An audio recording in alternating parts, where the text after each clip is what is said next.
Switch yard sir, সাবস্টেশনের switch yard sir. Fencing এর ভিতরে ফেন্সটা যেটা তার ভিতরে অ্যাশপনটা যখন হলো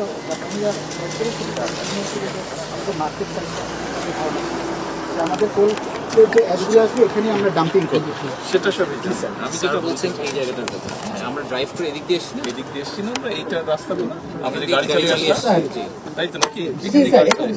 আসার সময় এই যেখানে অনেকগুলো জায়গা খালি আছে, আপনাদের কাছে অনেক ভ্যালুয়েবল ল্যান্ড। ওইটা স্যার পাওয়ার রিভার প্রেসারের ফ্যাসিলিটিস স্যার ওই জায়গায় মানে কিছু করা লাইন আছে স্যার, লাইন আছে, ওভারহেড ট্রান্সমিশন লাইন আছে স্যার, ওভারহেড লাইন আছে এবং আমরা নিচে ওখানে বনায়ন করবো স্যার। এই কাজটাকে এই খালি জায়গায় করা যাবে।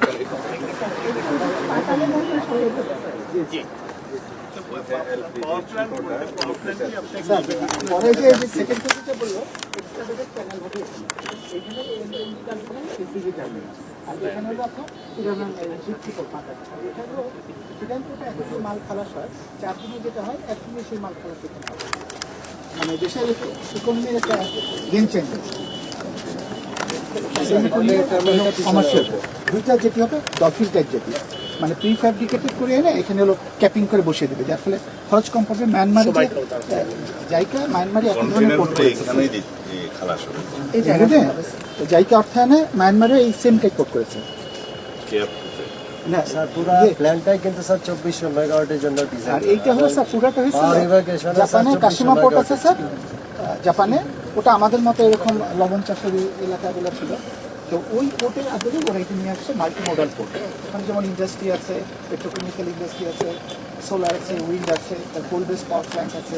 আর তাতে স্যার 2004 মানে মন্ত্রী মহোদয়কে তখন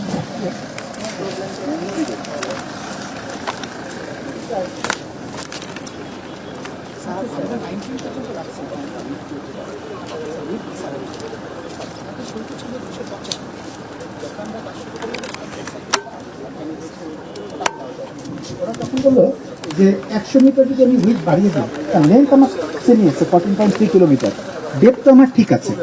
আর আপনি স্যার যেটা বললেন যে আমরা যদি 19-এ যাই, ধরেন আমার এখানে ডিজাইন করা আছে হলো 80,000 মেট্রিক টন, তখন কিন্তু আমি 1,20,000 মেট্রিক টনে নিয়ে আসবো with the passage of time.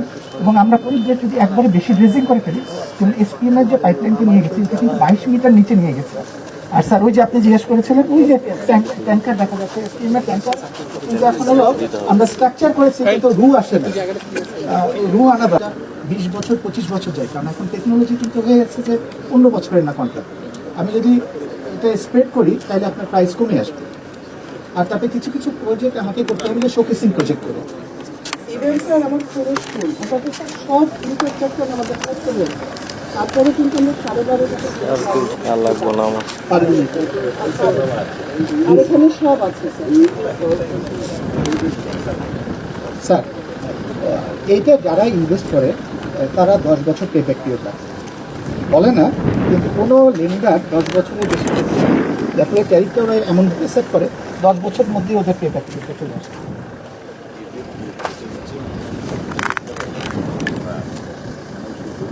Sir টারবাইনটা বসাবেন আর ব্লেডগুলো ইনস্টল করবেন। আর তারপরে এটা হলো শোকেসিং প্রজেক্ট হবে, এখানে যখন মাল্টিমোডাল বিভিন্ন ইন্ডাস্ট্রি আসবে, আমাদের যে মাল্টি সব জায়গায় কোল বেস পাওয়ার প্ল্যান্টের সারাউন্ডিং সোলার উইন্ড করে একটা মিক্স মিক্স এনভায়রনমেন্টে নিয়ে আসে, ক্ষতিও করে, অন্যভাবে আমি আবার কার্বন ক্রেডিট আমি জেনে অপটিমাইজ করে ব্যালেন্স সাইকেল। একটা যদি পরিবেশ করে দেয় ন্যূনতম ক্ষতি করে, অন্য দুটো টেকনোলজির কারণে আমি আবার পরিবেশটা সংরক্ষণ করছি।